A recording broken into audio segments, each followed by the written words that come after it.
जब शुरुआती दिनों में अपने जो नेता थे, गांधी जी हो गए, सरदार वल्लभ भाई पटेल हो गए, जब ये लोग मरे तो इनके बक्से में कुछ धोतियां, एक दो जोड़ी कपड़े, एक दो घड़ी और चश्मा, ऐसी चीजें निकली। और आज का नेता एक बार विधायक हो जाए, लड़का डिफेंडर में घूमता है। गांधी ने ये कहा था कि ये सब चीजें एक दिन खत्म हो जाएंगी, और वो कब खत्म होंगी? जब व्यक्ति का हृदय परिवर्तन हो जाएगा। आप समझना ये क्या बात है। हृदय परिवर्तन से मतलब ये है कि एक ऐसी मानसिकता का व्यक्ति जो ये सोचता था कि मैं भ्रष्टाचार करके बहुत पैसा कमा के और सुख सुविधाएं संपन्न हो जाऊंगा तो बहुत ही अच्छा रहेगा, अब उसका हृदय परिवर्तन हो गया और उसके अंदर ऐसी भावना आ गई, संत भावना आ गई कि मुझे ये जो गलत काम है इसे छोड़ करके मैं एकदम सेवा भाव से काम करूंगा और जो मेरा कर्तव्य है उसको मैं अच्छे ढंग से निर्वाह करूंगा और चाहे कुछ भी हो मुझे अपना कर्तव्य अच्छे से करना। ये भावना अंदर आ गई तो भाई भ्रष्टाचार खत्म हो सकता है। हेलो दोस्तों, आज हम फिर आपके सामने प्रस्तुत हुए हैं। ये वीडियो सामाजिक जागरूकता के लिए है। जैसा कि अभी एक कैंपेन चल रहा है सोशल मीडिया पर, कॉकरोच जनता पार्टी, ये मुहिम है, ये कहां तक सफल होगी। यहाँ पर हम दो तथ्यों की बात करेंगे, एक तो प्रैक्टिकलिटी, भावनाओं की, और दूसरी तरफ सुधार की बात करेंगे कि किस तरीके का व्यक्ति होना चाहिए, कैसे लोगों को आगे आना चाहिए जिससे कि देश का कुछ भला हो सके, सुधार हो सके। अभी मान लो ये कैंपेन चल रहा है और इसमें सब मैं भी कॉकरोच और 20 करोड़ लोग जुड़ गए हैं। क्या आप उम्मीद करते हो कि इसमें 20 लोग भी ऐसे होंगे जिनके हाथ में सत्ता पहुंचने के बाद वो सामाजिक न्याय और भ्रष्टाचार रहित सरकार की बात कर सकें, बनाए हुए पद पर चल सकें? मुझे तो नहीं लगता। तो सबसे पहले हमें ऐसे लोगों का चयन करना होगा जो सामाजिक मोह माया से ऊपर उठ के, जैसे संत हैं जो एक तरीके से सत्ता संतों के हाथ में होनी चाहिए। अब संत योगी जी जैसा संत नहीं, ऐसा संत जो वाकई संत और लोगों का भला चाहता है, परमार्थ चाहता है, उसका अपना कोई स्वार्थ नहीं है, ना ही उसको मरने का खौफ है, ना ही उसको प्रशंसा चाहिए, किसी भी तरीके का न डर है, ना ही किसी चीज का मोह है।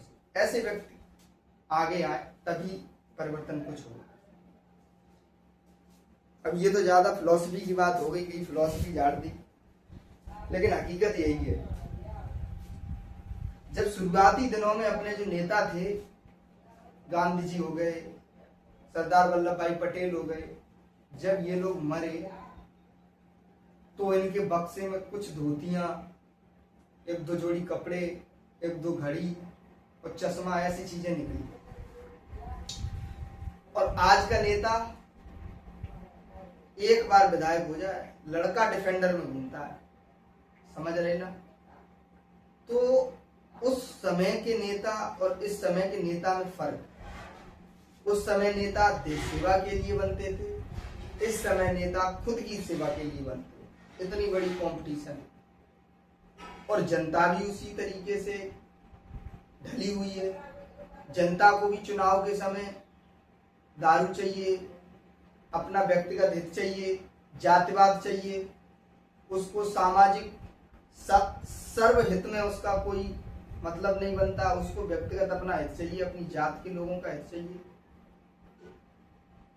तो इसलिए भला नहीं हो पा रहा किसी का।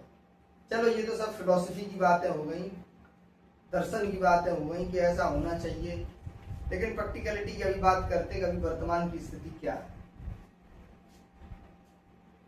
आज का टॉपिक है हमारा कि भारत का भ्रष्टाचार युक्त लोकतंत्र, लोकतंत्र को हम परिभाषित करेंगे इस तरीके से कि भ्रष्टाचार युक्त लोकतंत्र, तो भाई कुछ अच्छा नहीं लगता हमें भी ये कहते हुए, लेकिन हकीकत है और आप सब लोग उससे परिचित हो। जो लोग परिचित नहीं है उनको भी आज मैं अवगत कराना चाहता हूँ। सबसे पहले हम बताएंगे कि किस तरीके से सरकार कार्य करती है, किस तरीके से भ्रष्टाचार होता है, सारी चीज पे चर्चा करेंगे। तो भारत सरकार की जो इनकम है उसके विभिन्न स्रोत हैं, जैसे टैक्सेशन, टैक्स। अब टैक्स में दो तरीके का टैक्स होता है, प्रत्यक्ष कर और अप्रत्यक्ष कर। प्रत्यक्ष कर सीधे तौर पे लिया जाता है और अप्रत्यक्ष कर हमसे डायरेक्ट न लेकर के जिन वस्तुओं को हम खरीदते हैं उन पे टैक्स लगा दिया जाता है, जिससे कि हम उसको पे करते हैं तो टैक्स ऐड होके आता है उसमें। ठीक है, जैसे समझेंगे, जैसे हमने एक बिस्किट खरीदा 5 रुपए का, तो उसकी एक्चुअल कॉस्ट है 2 रुपए, लेकिन 3 रुपए उस पर टैक्स लगता है, तो उसकी कॉस्ट हो जाती है 5 रुपए। अब हमने खरीदा हो या किसी भिखारी ने खरीदा हो या किसी करोड़पति ने खरीदा हो, उस बिस्किट पर 3 रुपए टैक्स के तौर पर सरकार के खजाने पर में जाने। एक जनरल बात मैंने बताई, ठीक है। इसी तरीके से जैसे आपने फोन खरीदा, तो फोन 12,000 का है, लेकिन उस पर टैक्स लग के वो 17,000 का पड़ता, तो बचे हुए 5,000 रुपए जो थे वो सरकार के खजाने में गए। क्लियर? तो इस चीज से आपको एक चीज तो क्लियर हो गई होगी कि विभिन्न वस्तुओं को जब हम खरीदते हैं, अब तुम ये भी कह सकते थे अभी कि नहीं हम कहाँ टैक्स देते हैं, ना तुम जॉब करते ना हम टैक्स के दायरे में आते, तो हम टैक्स नहीं देते।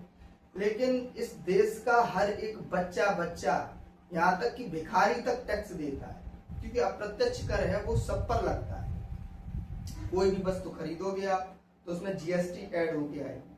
आप किसी ढाबा पे, होटल पे खाना खाओगे तो उसमें जीएसटी ऐड होके बिल आएगा। आप कोई भी सामान खरीदोगे तो उसमें जीएसटी ऐड होके आएगा। ठीक है, गुड्स एंड सर्विस टैक्स। तो किसी तरीके की सेवा लोगे, वस्तु लोगे तो आपको टैक्स देना पड़ेगा। तो ये हो गया अप्रत्यक्ष कर। प्रत्यक्ष कर जैसे आयकर हो गया, जैसे मैं मान लो सरकारी नौकरी करता हूँ तो हमारी इनकम टैक्स के दायरे में आ रही है तो हम टैक्स पे करें, या हम कोई कॉर्पोरेट में, मतलब हमारी कोई कंपनी है, फैक्ट्री है, उसकी इनकम टैक्स के दायरे में आ रही है तो वो टैक्स पे करें।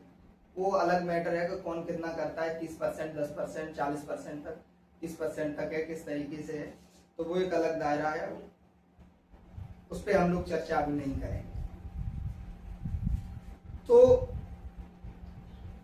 जैसे टैक्स हो गया, प्रत्यक्ष कर, अप्रत्यक्ष कर, आयकर, दूसरे देशों से उधार लेना, सरकारी संस्थाएं हैं उनकी इनकम,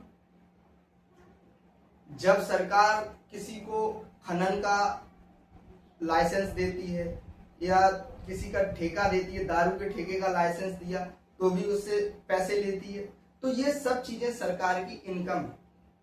यानी कि ये सारा पैसा जाता है भारत सरकार के खजाने में। ठीक है, समझ गए? तो एक चीज क्लियर हुई होगी भैया कि ये पैसा जा कहां से रहा है। ये सब हम ही लोगों से पैसा जो लेकर के खजाने में जा रहा है, इकट्ठा हो रहा है भारत सरकार का खजाना। अब ये खजाना यूज कैसे होता है, ये कैसे खुलता है, कैसे इससे पैसा निकाला जाता है और कहां पर भ्रष्टाचार होता है, ये पूरा सिस्टम समझे। तो एक चुनी हुई सरकार, अब सरकार कैसे बनती है इस पर भी बात कर ही लेते हैं। जैसे अपनी दो तरीके अपने देश में, एक तो राज्य स्तर पर सरकार बनती है और एक केंद्र स्तर। केंद्र स्तर की सरकार होती है वो केंद्र के लेवल के पूरे देश के परिप्रेक्ष्य में नियम और कानूनों को बनाता है, और राज्य सरकार है राज्य के परिप्रेक्ष्य में नियम और कानूनों को बनाती है।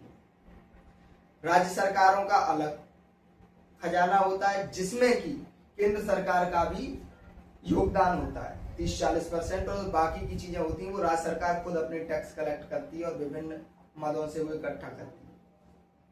तो अभी हम बात करेंगे कि कोई भी सरकार है वो किस तरीके से बनती है और किस तरीके से पैसा निकलता है। जनता के द्वारा सांसद चुन के जाते हैं और जिस पार्टी के सांसद अधिक होते हैं वो उसी पार्टी का वो लोग उनको वोटिंग करके अपनी पार्टी का प्रधानमंत्री चुनते।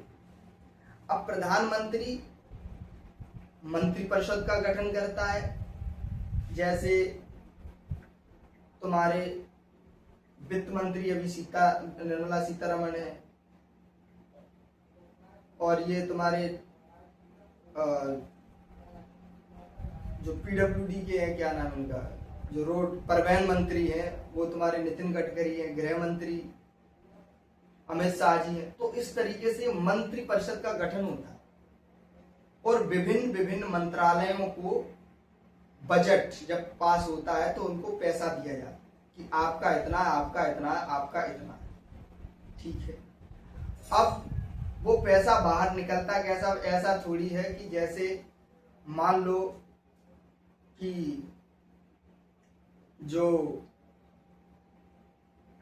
रेल मंत्री हैं उनको दे दिया कि भाई तुमको 5,000 करोड़ दिया जाता है और आप इसका इस्तेमाल करो, ऐसा नहीं। पैसा इस तरीके से निकलता है कि वो आकर के संसद में बिल पेश करेंगे कि भाई हम मान लो वंदे भारत चलाना चाहते हैं, एक ट्रेन लाना चाहते हैं जो कि थोड़ी सी अपग्रेडेड हो, उसका टाइम से चले और उसमें सुविधाएं थोड़ी अधिक हो। मान लो उन्होंने वंदे भारत चलाने के लिए एक बिल प्रस्तुत किया संसद में। अब जब वो बिल प्रस्तुत करेंगे तो उस पर वोटिंग होगी। अब वोटिंग में बिल पास हो जाएगा। क्यों पास हो जाएगा? क्योंकि बहुमत की सरकार है, उनके सांसद ज्यादा हैं तो वो उस बिल को पास कर देंगे। अब जब वो बिल पास हो जाएगा तो मंजूरी मिल जाएगी उन्हें, जैसे ही राष्ट्रपति से, तो खजाने से अगर वो धन विधेयक या वित्त विधेयक है तो पैसा निकाल लिया जाएगा। और जब पैसा निकाल लिया जाएगा तो उस पैसे का जो कार्य योजना बनाई है उन्होंने, जैसे वंदे भारत चलाने के लिए बनाई है, तो उसमें खर्च किया जाएगा। अब यहाँ है क्या कि मंत्री जी स्वयं तो जाकर के वहाँ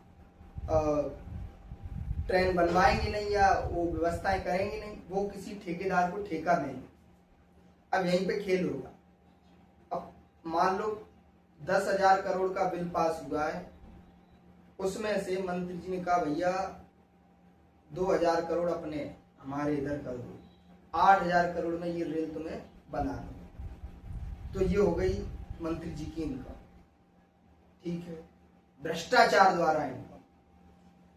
अब वास्तविकता में अगर देखा जाए तो इनकी क्या इनकम है, इनकी लगभग 2 लाख के करीब सैलरी होगी। उसके बाद विभिन्न अनाउंस होते हैं, जैसे भत्ता, आने जाने के लिए गाड़ी मिलेगी, रहने के लिए बंगला मिलेगा, कॉल करने के लिए फोन की सुविधा मिलेगी, सारी चीजें सुविधाएं मिलेगी। बहुत विदेश घूमने के लिए भी, मतलब फ्लाइट की टिकट, सारी चीजें मिलेगी, वो एक अलग मुद्दा है।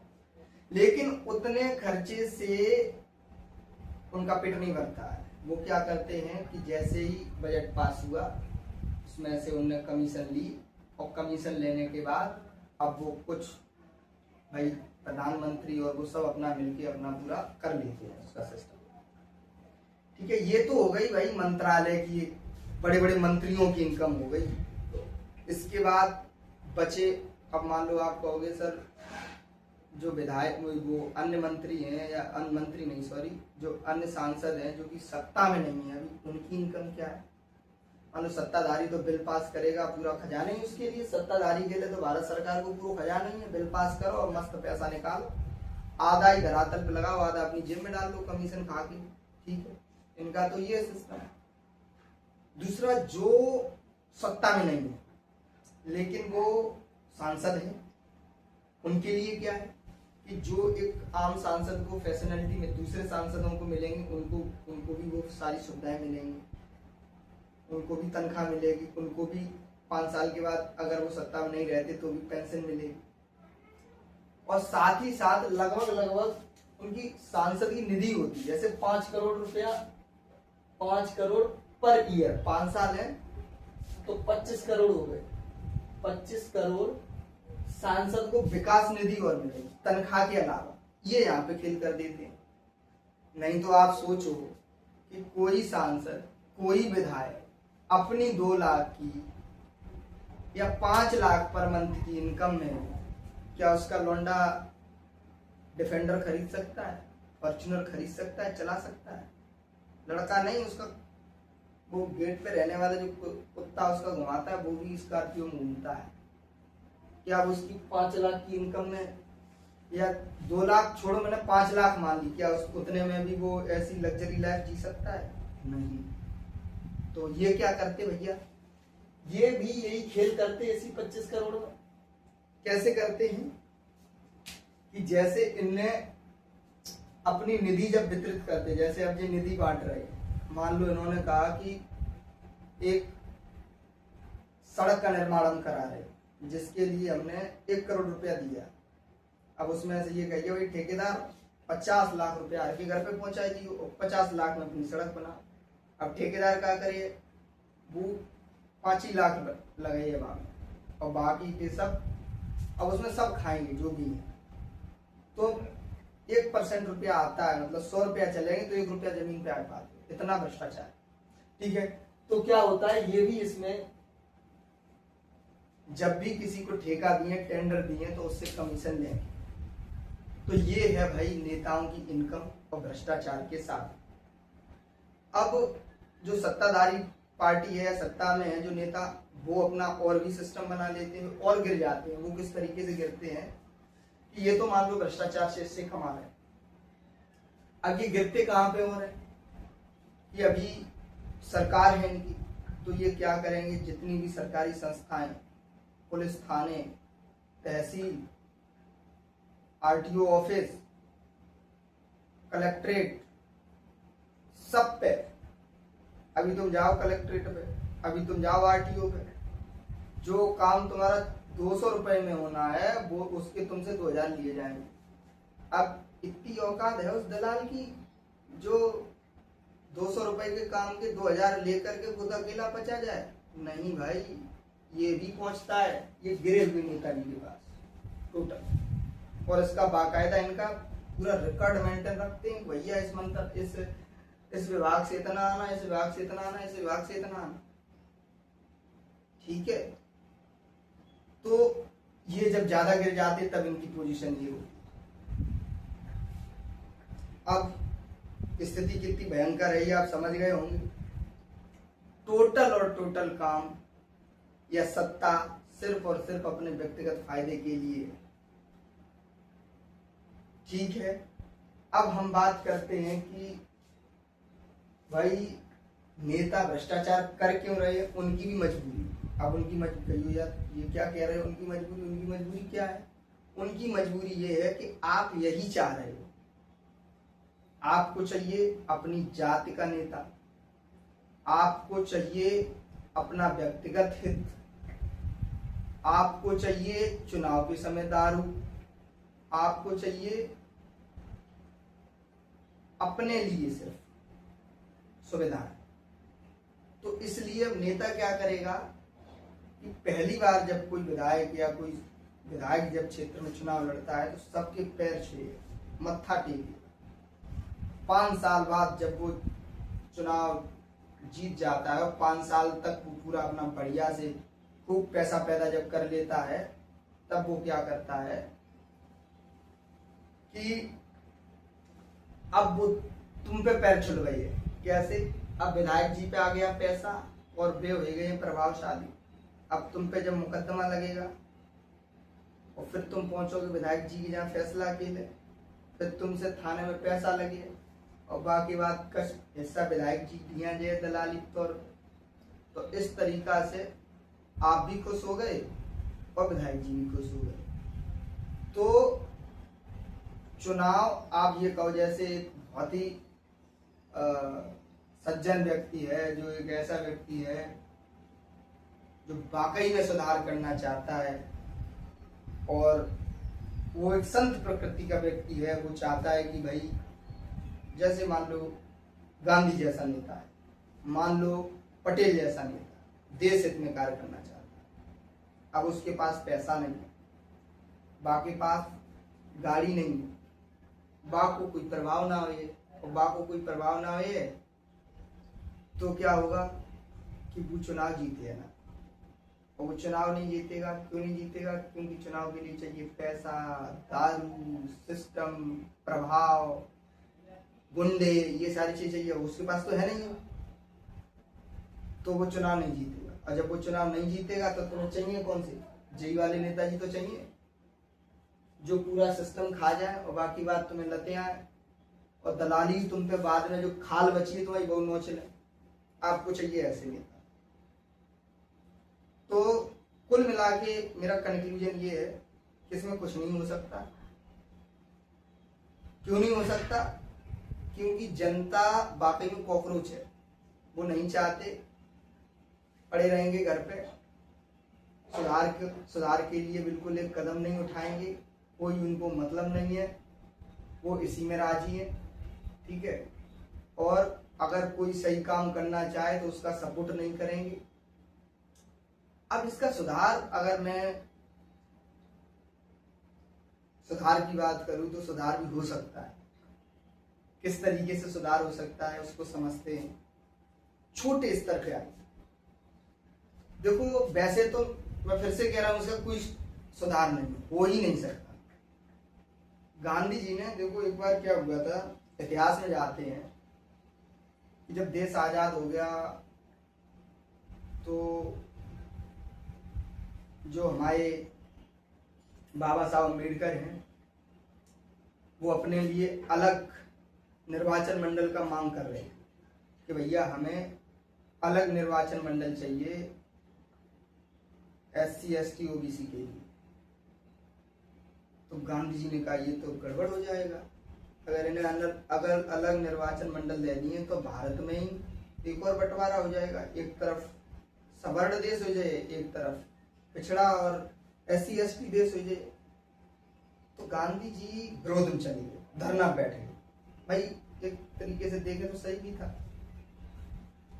बंटवारा फिर पाकिस्तान जैसे ही बंटवारा हो जाता पूरी तरीका से। जब निर्वाचनी मंडल अलग हो तो अलग संसद होती, अलग सिस्टम होता, अलग नियम, अलग कानून, अलग उनके लिए सारे इनकम से सारी चीजें अलग हो जाती और एक बंटवारा ही हो जाता।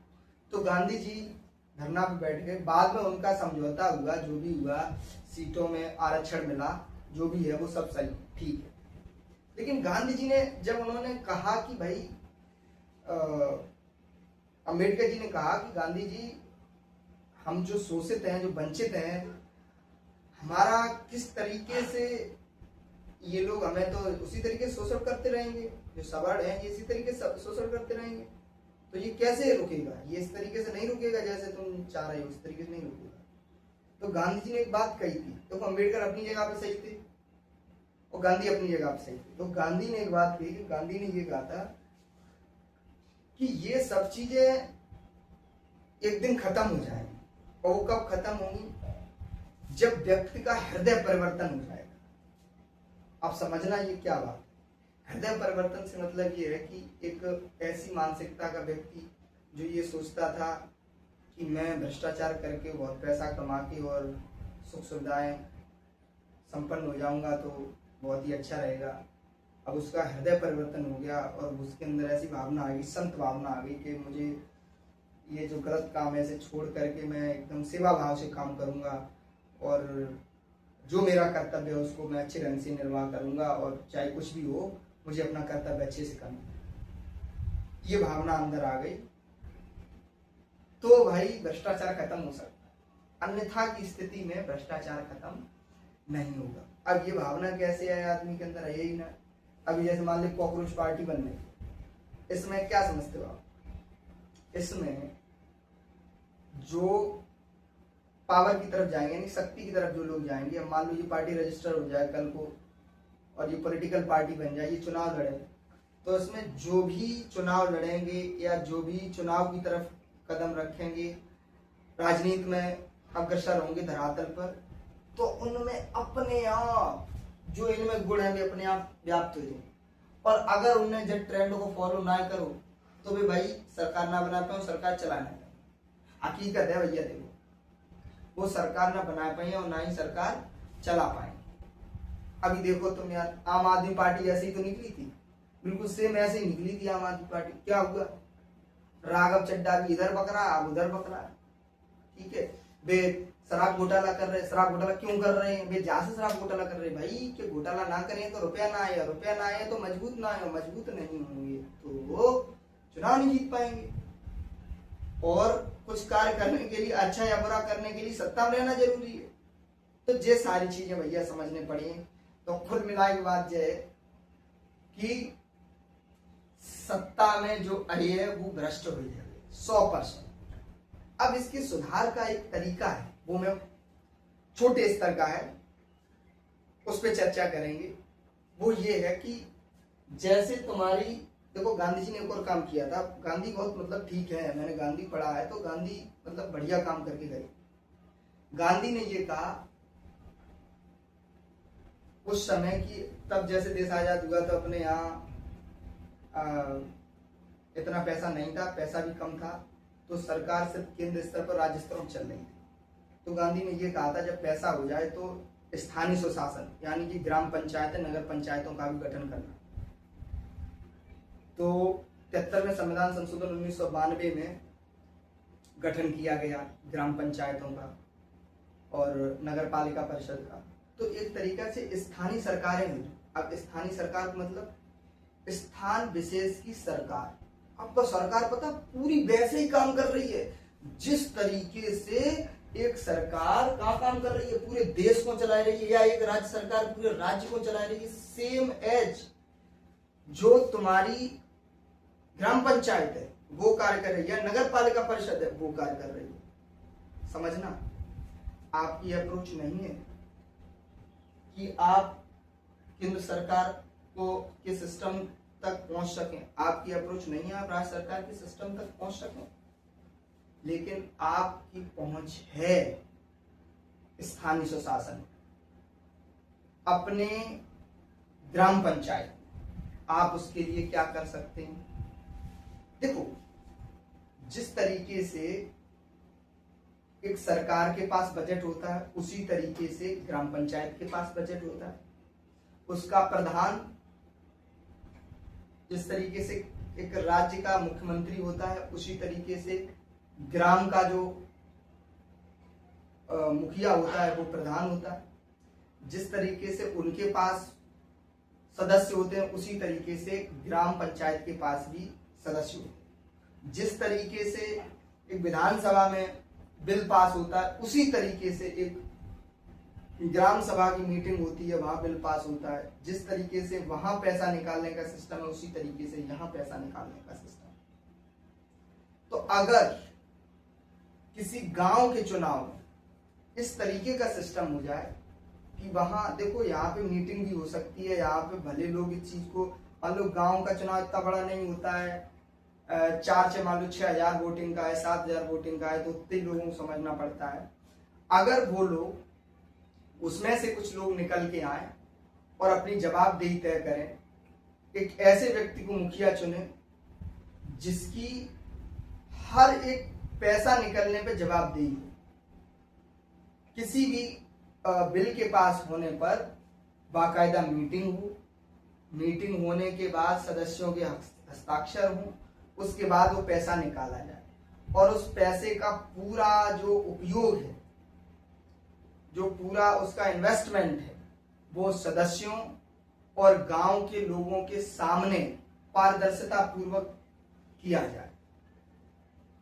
जिससे क्या होगा कि एक परिवर्तन होगा, बहुत बड़ा परिवर्तन।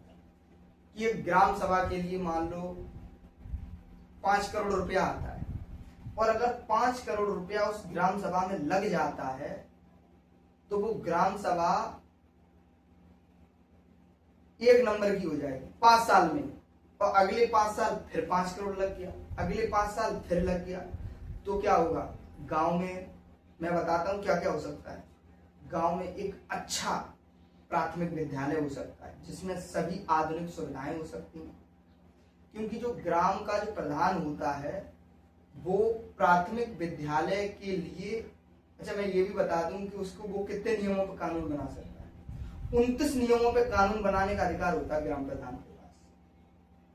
तो ग्राम प्रधान क्या कर सकता है कि प्राथमिक विद्यालय की स्थिति एकदम एक नंबर कर सकता है दुरुस्त, उसकी हेडमास्टर के प्रति, वहाँ के शिक्षकों के प्रति, शिक्षकों की प्रधान के प्रति, और वहाँ का जो भी प्रशासन है उसकी प्रधान के प्रति जवाबदेही होती है कि भाई आप ऐसा कार्य क्यों कर रहे हो, आप क्यों नहीं समय से आ रहे हो, आप क्यों नहीं सही से पढ़ा रहे हो, सारी चीजें। तो पहली चीज क्या है कि गांव का स्कूल है वो एक नंबर का हो सकता है, जिससे क्या होगा कि भैया तुम्हारे गांव के बच्चे पढ़ने के लिए आपसे जो पैसा मोटी धनराशि लग रही है 1000, 2000, 1500, और फिर भी क्वालिटी एजुकेशन नहीं मिल रही है, वो आपको घर में ही क्वालिटी एजुकेशन मिलने लगे, पहली चीज। दूसरा क्या परिवर्तन हो सकता है कि गांव में जो योजनाएं हैं जब पूरी तरीके से लागू होंगी, जैसे अभी मान लो एक वर्मी कंपोस्ट के लिए योजना है कि जो भी गांव के लोग हैं उनको एक सहकारी तरीके से उनका सबका जो गांव का जो गोबर है पशुओं का, उसको एक जगह गड्ढे में इकट्ठा किया जाएगा और उस गड्ढे में केचुआ छोड़ के उसे वर्मी कंपोस्ट खाद बनाई जाएगी, और जैसा जैसा जिसका शेयर था उस तरीके से वो खाद सबको बांट दी जाएगी। तो भैया जब खाद तुम्हें मिलने लगेगी तो तुम्हारी डिपेंडेंसी उससे खत्म हो जाएगी, जो केमिकल फर्टिलाइजर है उससे डिपेंडेंसी खत्म हो जाएगी। तीसरी चीज, जितनी भी विकास की योजना है, अब मान लो आपने वहां गोबर गैस प्लांट और लगवा दिया, तो क्या है कि पूरे गांव को बिजली के लिए या खाना बनाने की गैस के लिए आत्मनिर्भरता आ जाएगी, अपने यहाँ ही आप प्रोडक्शन कर रहे हो, ठीक है। और कई ऐसी योजनाएं लाई जा सकती, जैसे गांव में एक बढ़िया ग्राम सभा की जमीन पे एक अच्छा टहलने के लिए पार्क बनाया जाए, एक अच्छा हेल्थ क्लब बनाया जाए, अच्छी सड़कें बनाई जाए, जो कि सबके लिए है।